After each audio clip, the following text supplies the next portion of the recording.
Assalamualaikum warahmatullahi wabarakatuh.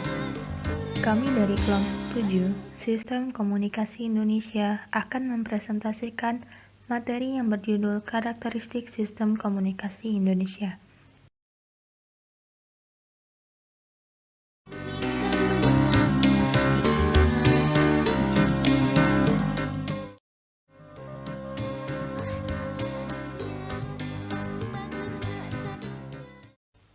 Penyebutan Sistem Komunikasi Indonesia sebagai Sistem Komunikasi Pancasila telah sejalan dengan penyebutan Sistem Pers Pancasila, Sistem Perfilman Pancasila, dan Sistem Penyiaran Pancasila. Hal itu menunjukkan bahwa nilai-nilai Pancasila sebagai ideologi resmi Negara Republik Indonesia telah diaplikasikan dan diaktualisasikan dalam Sistem Komunikasi Indonesia. Dengan demikian, Sistem Komunikasi Indonesia sebagai Sistem Komunikasi Pancasila memiliki muatan yang berat tentang nilai-nilai dan bobot ideologi karena pers, perfilman, dan penyiaran sebagai lembaga sosial dan media massa berorientasi, bersikap, dan berperilaku berdasarkan nilai-nilai Pancasila, yakni ketuhanan, kemanusiaan, persatuan, kerakyatan, dan keadilan. Hal itu memberi gambaran penekanan pada ranah atau domain aktif yang sangat tajam, berkaitan dengan erat agama, etika, dan moral.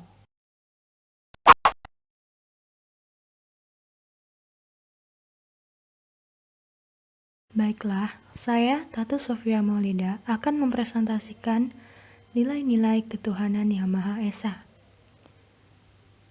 Kode etik dalam Sistem Komunikasi Indonesia sebagai pengalaman Pancasila menunjukkan adanya kesadaran tentang peranan Tuhan, keimanan, dan ketakwaan kepada Tuhan Yang Maha Esa. Dipandang sangat sentral dalam menjalankan kegiatan jurnalistik dan karya seni serta kegiatan komunikasi lainnya.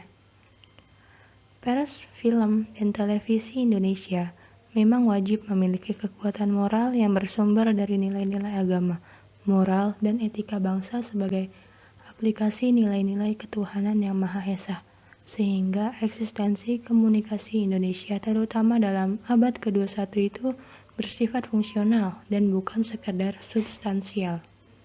Film, radio, dan televisi nasional tidak boleh merujuk kesadaran etikanya kepada semangat liberalisme Barat, melainkan harus mengacu kepada Pancasila sebagai suatu sumber nilai yang telah banyak memberikan kekuatan moral yang bersifat fundamental dan universal bagi manusia Indonesia dalam hidup bermasyarakat, berbangsa, dan bernegara.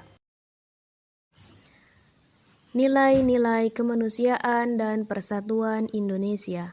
Nilai-nilai dasar tersebut tergambar dalam prinsip bebas dan bertanggung jawab, baik dalam sistem pers Indonesia maupun dalam sistem penyiaran Indonesia.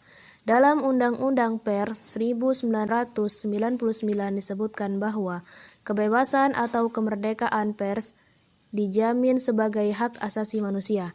Dalam menjalankan peranannya, pers nasional mendorong terwujudnya hak asasi manusia serta menghormati kebinekaan.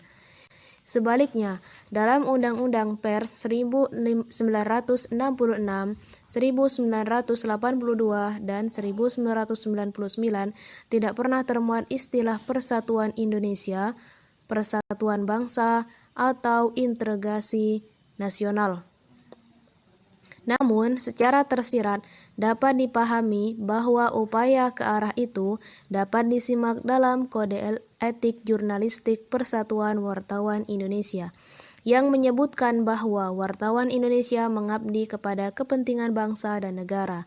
Berdasarkan kode etik jurnalistik sebagai rujukan etik dan moral, dalam sistem pers Pancasila dikembangkan juga asas perwatakan yang objektif yang tidak tercampur adukan antara kejadian atau fakta dan pendapat atau opini serta menyajikan berita secara berimbang dan adil. Baiklah teman-teman, selanjutnya saya Siti Lumadun Nuzulul Asroriyah akan menyampaikan sistem nilai komunikasi Pancasila yang ketiga, yaitu nilai-nilai kerakyatan dan keadilan sosial. Aplikasi dan aktualisasi nilai-nilai kerakyatan dalam bentuk kedaulatan rakyat itu dijabarkan dalam bentuk kemerdekaan pers dalam Undang-Undang Pers 1999. Dalam undang-undang itu disebutkan pada konsideran bahwa kemerdekaan pers merupakan salah satu wujud kedaulatan rakyat. Demikian juga dalam pasal 2 dirumuskan bahwa kemerdekaan pers adalah salah satu wujud kedaulatan rakyat yang berasaskan prinsip-prinsip demokrasi, keadilan, dan supremasi hukum.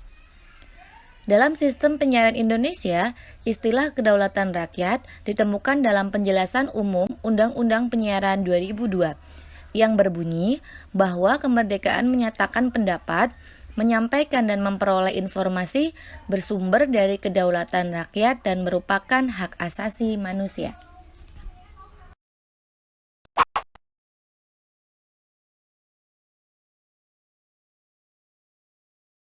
Salah satu hal yang menjadi pusat kajian dalam sistem komunikasi Indonesia adalah pemikiran pers, film, radio, dan televisi.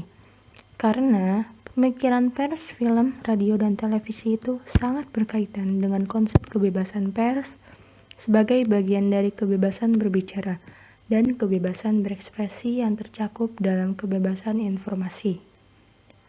Kegiatan jurnalistik yang berintikan berita atau informasi publik yang bersifat umum dan aktual itu diselenggarakan juga melalui radio dan televisi dalam bentuk siaran berita dan melalui film dalam bentuk film berita. Pers dalam arti kegiatan jurnalistik yang bebas menurut pandangan orang komunis adalah pers yang tidak dimiliki atau tidak dikendalikan oleh kapital. Amerika menyambut bahwa pers yang bebas adalah pers yang dimiliki oleh kapitalis dan tidak terkontrol oleh pemerintah.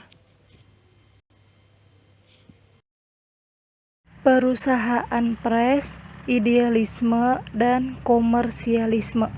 Perusahaan pres pada awal perkembangannya diawasi oleh pemerintah melalui SIUPP. Bisa disebut Surat Izin Usaha Penerbitan Pres yang diatur dalam Undang-Undang Nomor 21 Tahun 1982 tentang Pres. Perlunya SIUPP di samping pengelolaan secara kekeluargaan serta adanya saham bagi wartawan dan karyawan pres merupakan juga identitas sistem pres Pancasila. Teori pres Pancasila yang bertumpu pada filsafat Pancasila dan dijabarkan dalam bentuk konsep kedaulatan rakyat dan negara kesejahteraan. Secara esensial, menghendaki tumbuhnya pres yang sehat dari segi perusahaan sebagai sebuah bidang usaha bagi swasta atau negara dengan modal sendiri, tanpa larangan mencari keuntungan. Namun, harus tetap dijaga agar bisnis pres itu senantiasa memperhatikan aspek idealisme sebagai alat perjuangan nasional dan sebagai pres pembangunan. Baiklah teman-teman, selanjutnya saya, Andini Ratnabella, akan menjelaskan tentang perusahaan film, radio, dan televisi.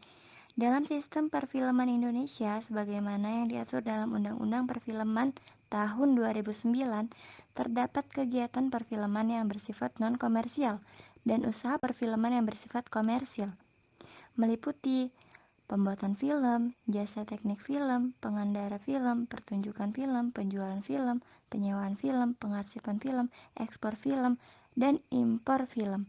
Dalam sistem penyiaran Indonesia sebagaimana yang diatur dalam Undang-Undang Penyiaran tahun 2002, radio dan TV dikembangkan dalam bentuk lembaga penyiaran yang bersifat non-komersial dan lembaga penyiaran yang bersifat komersial. Dalam sistem penyiaran Indonesia sebagai sistem penyiaran Pancasila yang berbasis ideologi Pancasila, disebutkan bahwa penyiaran memiliki tujuan agar industri penyiaran itu tumbuh sesuai dengan fungsi ekonomi dan penyiaran Indonesia.